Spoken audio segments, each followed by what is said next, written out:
Michael Nicastro here. In this video, we're going to shake things up yet again. I always talk about service and hospitality, but there's another layer deeper. This is not some quick, easy to understand information that you can implement right away. This dives deep into human psychology and explores the social dynamics between hospitality and customer service. Without further ado, let's dive into the content.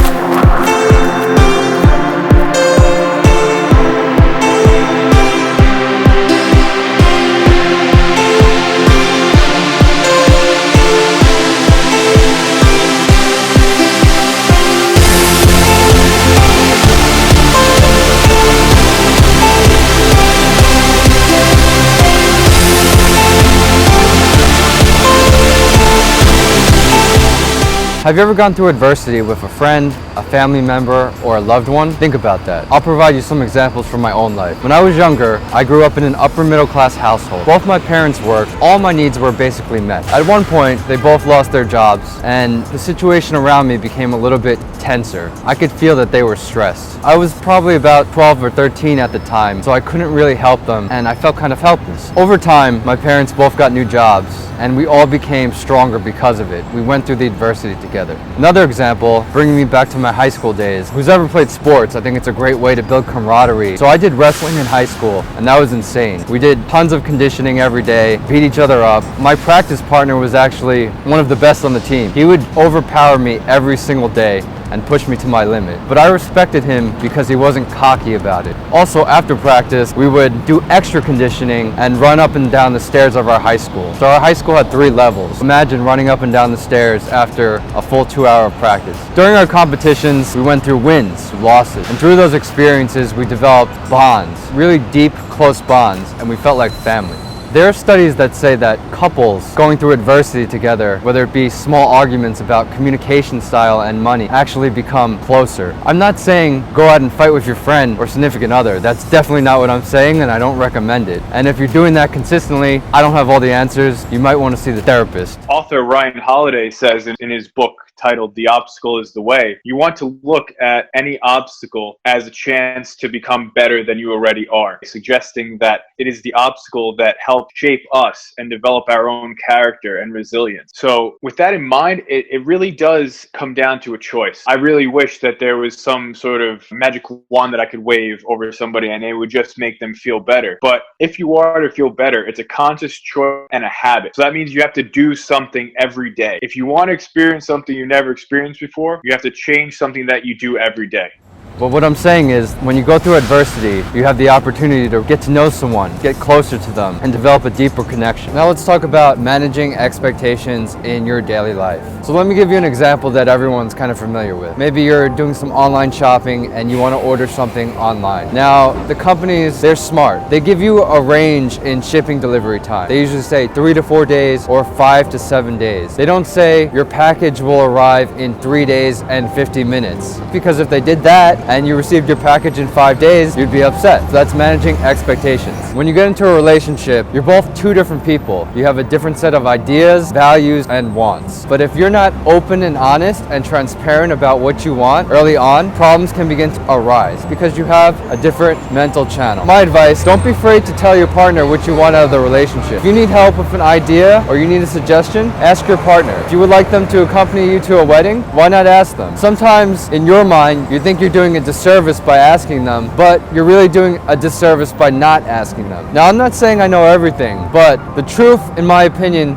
will always come out. So you have 2 choices. You can tell the truth now, or you can wait later. And sometimes the longer you wait, the heavier it gets. Think about that for a second. People go on vacations, they go out to eat, they go to see events or shows to escape their daily struggles. If something goes wrong, boom, they voice out their frustrations either in the moment or on social media. That's part of the game. It's going to happen. This is a challenge for us to be able to work on communication with our loved ones, with ourselves, most importantly, just to realize that there are more serious things in life to worry about. Some of the best times in your life will be with people, and some of the most difficult times in your life will be with people too. Try not to be too attached to the moment. Try not to feel everything. That's my problem. I'm so empathetic. I feel so close to the situation. Try to take a step back, distance yourself a little bit. Then you'll feel less of the burden. No matter what your job is, I want you to visualize some difficult situations and visualize how you would solve them. I want you to write it down. This will be like muscle memory. So when that situation happens or something like that, you know how to respond. So I didn't invent the concept of yin and yang. This symbol comes from Taoism. I know a lot of you have seen this symbol before. Pretty common in our society. So just to describe it in detail, you have the dark side and the light side. The dark side is the yin, which is the moon, the passive force, the feminine energy. And then you have the yang, the light side, which is going to be the aggressive, the sun, the male dominant energy. Both of these are opposite complementary forces. And you'll notice on each of them, you have a light dot inside the darkness and you have a dark dot inside the light. But what that means to me is that there's no such thing as all good. There's no such thing as all bad. They're all interrelated. So let me share with you some examples of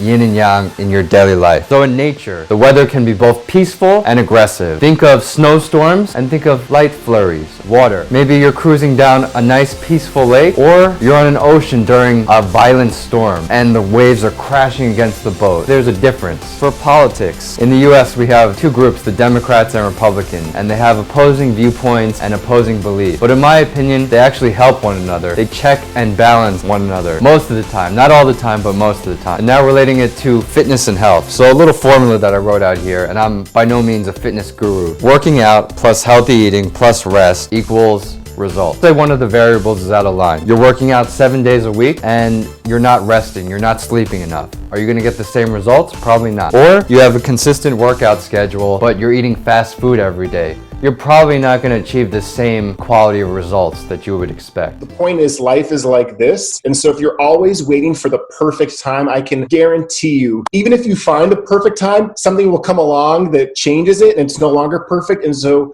this is where I'm going to give people some tough love and say, like, you kind of have to stop making excuses. That's not to invalidate the reality that, stuff happens. And if you need to take time off, then take time off. But don't let 1 week or 1 month, become 1 year or 1 decade is my point here. You need to find the fire inside of you that is going to overpower your fear of change. Why is it important to you to change? Because if that fire is held close, then it's going to be virtually impossible to knock you off your game. Of course, you have to start with the mindset and taking action. But how do you recommend staying in shape these days? We're home, stuck inside our house. That it depends on a person's goals and their situation. I can give like a blanket recommendation because some people watching this may have injuries or, access to certain resources that other people don't have. So I'll explain for me what's worked. I have very basic equipment. You can see on this bureau behind me, I have 2 15-pound dumbbells, a bunch of weight bands, a foam roller. Those are some of the bands. And then I have like a softball for muscle releases. And then I have a traditional sitting bench that I've been using as a weight bench and a yoga mat. And I'm someone who's been doing this for years and I'm in very good shape and I've built a lot of muscle and I keep my body fat down. So I say all that to prove the point that I can make it work with these limited resources. Most of us can make it work with limited resources. There are some really cool exercises I show students in my program just with 2 paper bags on a hardwood floor or a table and a bed sheet in a door frame that you can get really effective ab, chest, back, leg workouts in. So it's really about the mindset with which you approach it. If you have a can-do attitude, then nothing's going to stop you. This yin and yang philosophy doesn't only apply to the guest, it applies to yourself. Again, this sounds a little hoo-hoo, but think of yourself as transferring energy. When you're happy, people around you are going to feel happy. When you're sad, people around you are going to feel sad. If you're angry or upset, you're going to transfer that energy.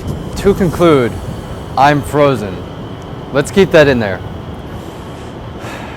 If you're feeling angry or upset and a guest says something that triggers you, you could lose sight of your external behavior. So it's really important to be aware of your emotional state and stay grounded. That wraps up the video today. Thank you so much. Take care.